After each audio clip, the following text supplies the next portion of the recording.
Hello, and welcome to today's video. Today, I'm going to walk you through my why do I feel like checklist. So this is a checklist that I run through anytime I'm feeling really bad and I'm not sure why I feel as bad as I do. This works especially well if you are a bit like me. Maybe you have a neurodivergent sort of brain type, ADHD kind of presentation, but this also works for anyone. This works for neurotypical individuals as well. So these are a series of questions that I ask myself to help me figure out what have I been doing wrong, or what am I missing in my life right now that might be contributing to me feeling as bad as I feel.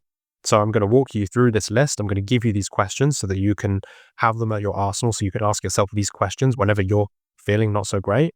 And I'm also going to explain a little bit about why I ask these questions specifically and what do we actually do about it. So let's get straight into it, starting at the top. The first question I ask myself is, have you used screens for more than 60% of your day?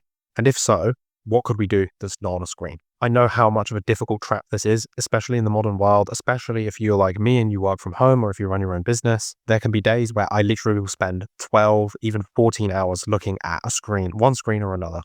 I saw this other thing the other day. It was like, oh, work has finished. So instead of looking at my laptop screen, I can now go and look at my little screen with a big screen in the background. So it's like go and sit and watch Netflix with while you like scroll on your phone, or you do nothing on your phone basically. So you end up spending just hours, like your whole day just on screens. There are a lot of associations between increases in screen time and a lack of a sense of well-being and just generally feeling good.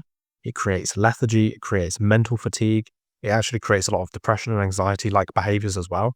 So if you've spent, generally the cutoff for me is about 60% of my day, because you also have to be realistic. You know, I work remotely. I have to look at a screen. A lot of the work that I do is on my computer, is on my phone, but there needs to be other things in your day where you're not using technology and you're not looking at a screen. You need exercise. You need to go for a walk. You need to connect with other people. There are lots of other things that are really important ingredients for you to feel good. So if I'm feeling really bad and I don't know why, I will just try and look at my screen time and figure out, am I overdoing it a little bit? Have I overdosed on screen time? Then I'll try and find something that I can do that gives me some time away from a screen. And this makes me feel better every single time. And it's also really nice because some of the other points that we're going to look at in these questions that I ask myself, they kind of lead you to do things that don't involve screens as well, which is quite handy. So the next question I ask myself is, have you spent 30 minutes outside with as much sun directly on your skin as possible? This covers a lot of bases. First of all, you're getting some fresh air, you're getting hopefully some nature. Even if you're in a big city, there are generally tend to be parks, or there tend to be places that you can go for a walk where you're getting some cleaner air. When we're inside a building, like I'm inside a building right now, the amount of available oxygen in the air can decrease significantly. And just being outside and getting a little bit of extra fresh air makes such a difference for your mood, for your cognitive performance. It is absolutely amazing. Also, light is really important. Every single animal on Earth lives outside. We are the only animals that decided that we should build these like massive houses, and then we just stay in them the whole day and we don't go outside. And we wonder why we don't feel good. So one of the first questions I ask, this is probably the top of the list. Well, I don't know. It's hard to say because of the screen time one kind of goes hand in hand with this. But I'll ask myself the question, like, have I actually left the house today? And often if I'm feeling really bad, I haven't actually left the house. And like I said, this is very easy to do when you work from home and you need technology for your work and you're busy. You know, sometimes you just simply can forget it. It can happen. I know that sounds kind of crazy, but it really does happen. It's also really important that we get sun exposure, not just for vitamin D. Everyone talks about the benefits of vitamin D from sun exposure. We also need to get light on our skin for other reasons, and we need to get light in our eyes. Light is a form of environmental stimulus. It's a signaling mechanism that tells our bodies what's happening. It tells us where we are in the day cycle. It helps our bodies orient the circadian rhythm. It influences your cortisol secretions.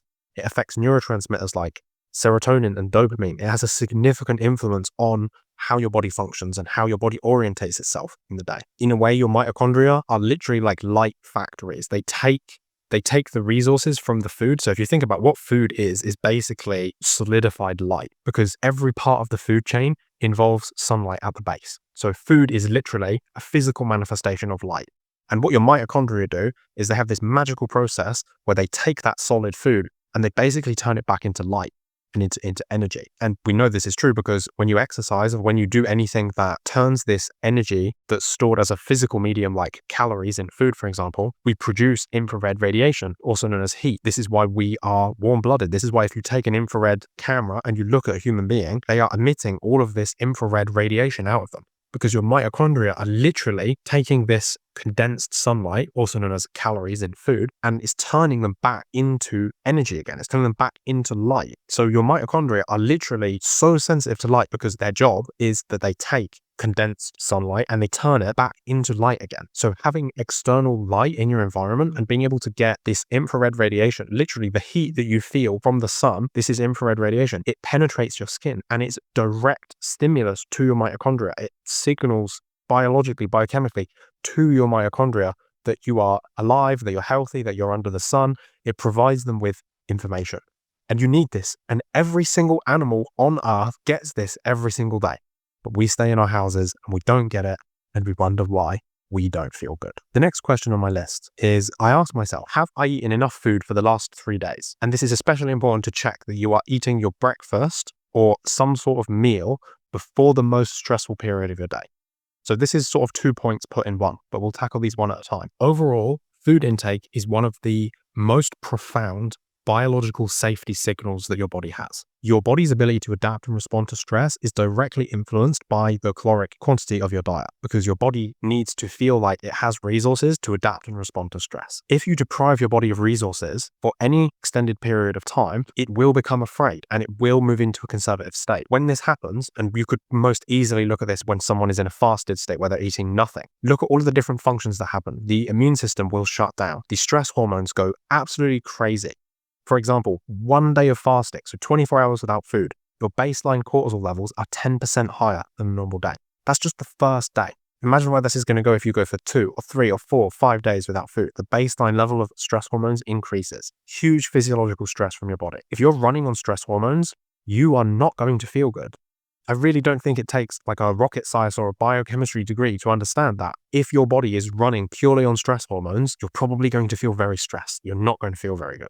So I'm using this fasting example as an example because we have data about it and there are references and things that we can use to cite this. But you can extrapolate this idea to just any sort of chronic calorie deficit. Be this because you have food sensitivities and it's hard for you to eat. Be this because you're trying to lose weight and you're trying to do it through a calorie restrictive diet. Be this because you're busy and you don't have time to eat. Whatever the cause is, if you don't provide your body with resources, it will not work and you will not feel good. So you really have to make sure that you are eating enough. And I know this sounds like such a stupid point, but this, funnily enough, probably the single biggest piece of advice I give most people on consultations.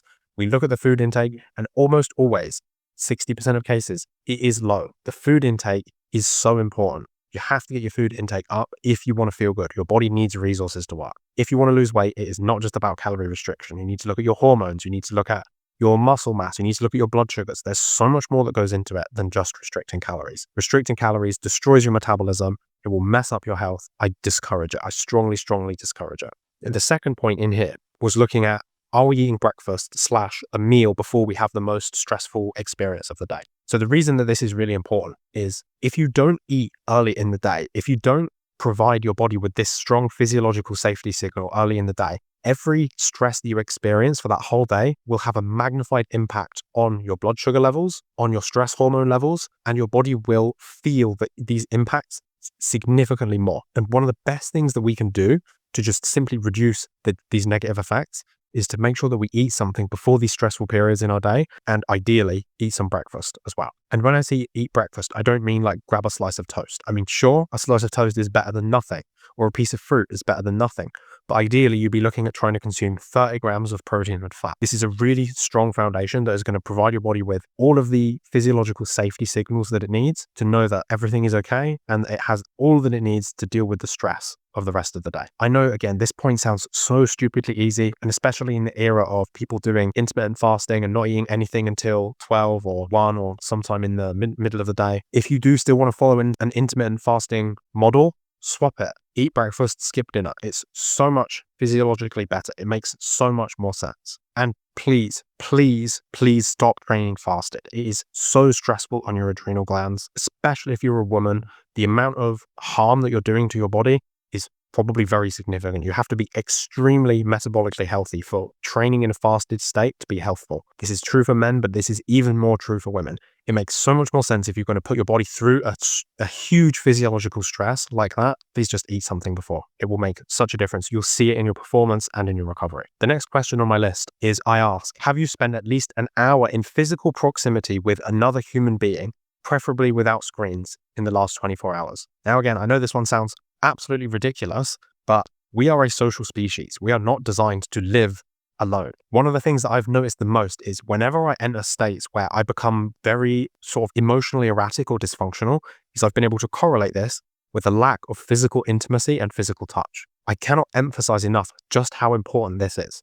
I've seen some very interesting research showing that if you take animals and you completely deprive them of physical contact and intimacy with other living beings, and especially with their primary caregiver, like their parental figures, very often, I think actually, in fact, all of the time, they will die. This is not an option. This is not a choice. We need physical intimacy. It is a need. It is just important as nourishment. It is just as important as water, as calories, as sleep. It is not optional. We need physical touch and intimacy. And if you're not having this on a daily basis, it is going to affect how you feel. Now, there is some variance in how sensitive people are to this. If you were raised and you have a very strong attachment style, if your parents were always there for you, you had a lot of physiological safety, you might be a little bit more resilient. You might be able to go for extended periods of time without having this physical touch and close intimacy and still stay strong and resilient. But this is just simply not the case for most people. I can count, it's probably 1 in 10 people that have this strong attachment. 9 out of 10 people, they have anxious or avoidant attachments. They experience some form of abuse or neglect. They didn't get the physical touch and closeness and intimacy that they needed as a child.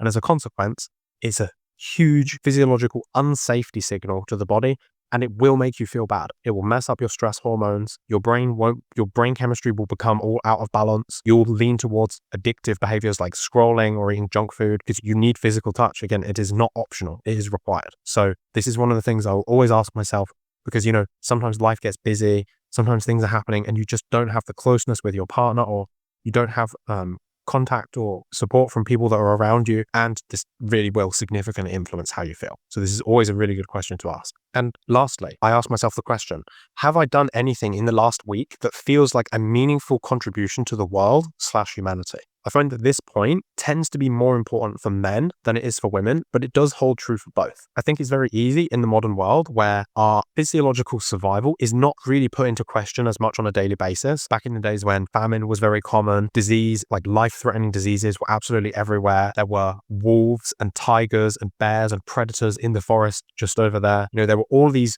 very real, very tangible ways that danger was present all of the time. We now live in a world where, especially if you just stay in your house and you don't do anything, safety is pretty much implied. It's very secure. But we can get kind of stuck in this almost stasis where nothing's really happening, and we've got all of our basic needs met. We have food, we have shelter, and we don't really have to work that hard overall to achieve these things. And when I say work that hard, yeah, sure, maybe you have to work 40 hours a week and like you don't enjoy it and whatever. But what I mean is you can do it. You can make it work. And if you lose that job, maybe you'll be able to find another job, Sure, that might be stressful, but it's far less stressful than, okay, look, there's a tornado and your whole house got destroyed, or the village got burned down and now everyone's not going to be able to survive, These are different levels of stress that we used to experience. But I find, and especially for men, if we don't have any form of meaning or any sense of purpose in our lives, life really becomes this burden that we have to carry. It becomes very demanding and very, very unenjoyable. There is very little satisfaction to be gained. We need to feel like we contribute something. We need to feel like we have a purpose. We need to feel like the reason for us being here is to do something that benefits people or the world, benefits things bigger than us. We have to have a positive influence on something outside of ourselves. And the most practical way you can do this is a contribution to your community, whatever this looks like. I can give you an example in that me making these videos provides an immense sense of satisfaction. It makes me feel like I'm contributing to something bigger than myself, because I know that all of the hardship and all of the challenges and all the difficult things I've been through in my life weren't for nothing. They taught me a lot. I grew a lot, and I became the kind of person that can now have a positive influence in other people's lives. And for me, this is amazingly satisfactory. If I'm ever feeling like a bit down and I feel, oh yeah, my contribution doesn't feel like it's been enough, I feel like I'm not really contributing anything, I'm not having a positive impact in the world, I can sit down and record a video. And it's very hard because when I'm in that kind of mood, I don't really feel like doing a video. In fact, it often makes me get this sense of imposter syndrome, or feeling like I'm not good enough, or I don't do anything good. I don't have anything good to say. And it kind of gets you stuck, where you feel really stuck in that situation. And actually, when I can break through that and I start recording a video, I get to the end and I'm like, wow, that was a banger. That was an amazing video. That was so impactful. That's going to help so many people. That's going to have such a positive impact in other people's lives. And then it just completely resets the tone for the day. And I feel very happy and very satisfied and very accomplished with myself for that day. So you could do the same. You know, anyone can make a YouTube video. I'm sure you have some form of life experience. Record a video. You can do whatever you want. This could be helping in an animal shelter. This could be caring for somebody, for a family member, for a child. This can be cooking a meal for a friend. This can be literally anything. There is no definition as to what this actually has to look like. The only thing that is actually important in this is that it feels meaningful to you, and that you are contributing, you are giving to someone or something outside of yourself. You're playing your part in the bigger picture. That's what brings that sense of satisfaction. So it can also be really nice to combine this with some of these other things, like do something with a friend, or do something outside, get some sun on your face, go and help a stranger, do something, you know? So this is my checklist. I run through these 5 approximate questions every time I'm feeling a little bit down, a little bit low. And as soon as I figure out which one of these things I'm stuck on, I'll go and do something about it straight away. And every single time, without fail, I always feel at least 5 to 15% better, often more. For example, I can tell you, I was really not feeling so good today. And I was like, I didn't go out the house all of yesterday. And I also haven't left the house yet today. No wonder I feel bad. So I went for like a pretty long walk, like a 40-minute walk or something. And I came back and I was like, everything's okay again. I feel okay. So it's really important that you go through and you ask all of these questions, because you need to cover all of these bases. These are all core needs. These are all very important things. And the reason that I've chosen these 5 prompts is these are things that I consistently forget to do. And I find that these are very common in the modern world with the amount of technology that we have. But I also find that, especially for people that have a neurodivergent type brain, so if you've got like an ADHD or AuDHD type sort of mentality or thinking process, I get caught on these things all of the time. I really find that these things just feel so basic, and I just think in my brain, like, how can I be so stupid that I don't do these like most basic things? Eat enough food, see people in real life, be outside under the sun. Like, these are so obvious. These are so basic. These are things that I think people should be doing without even thinking about it. But I often find that I'm not. So I'd be really interested to hear. Let me know below, of these 5, which do you personally relate with most? Which of these things do you find the most difficulty doing? And if there is another prompt that I didn't talk about today that you think might be helpful for somebody else watching this video, make sure you leave it below. It would be really nice if you could leave it in the format, have I done XYZ?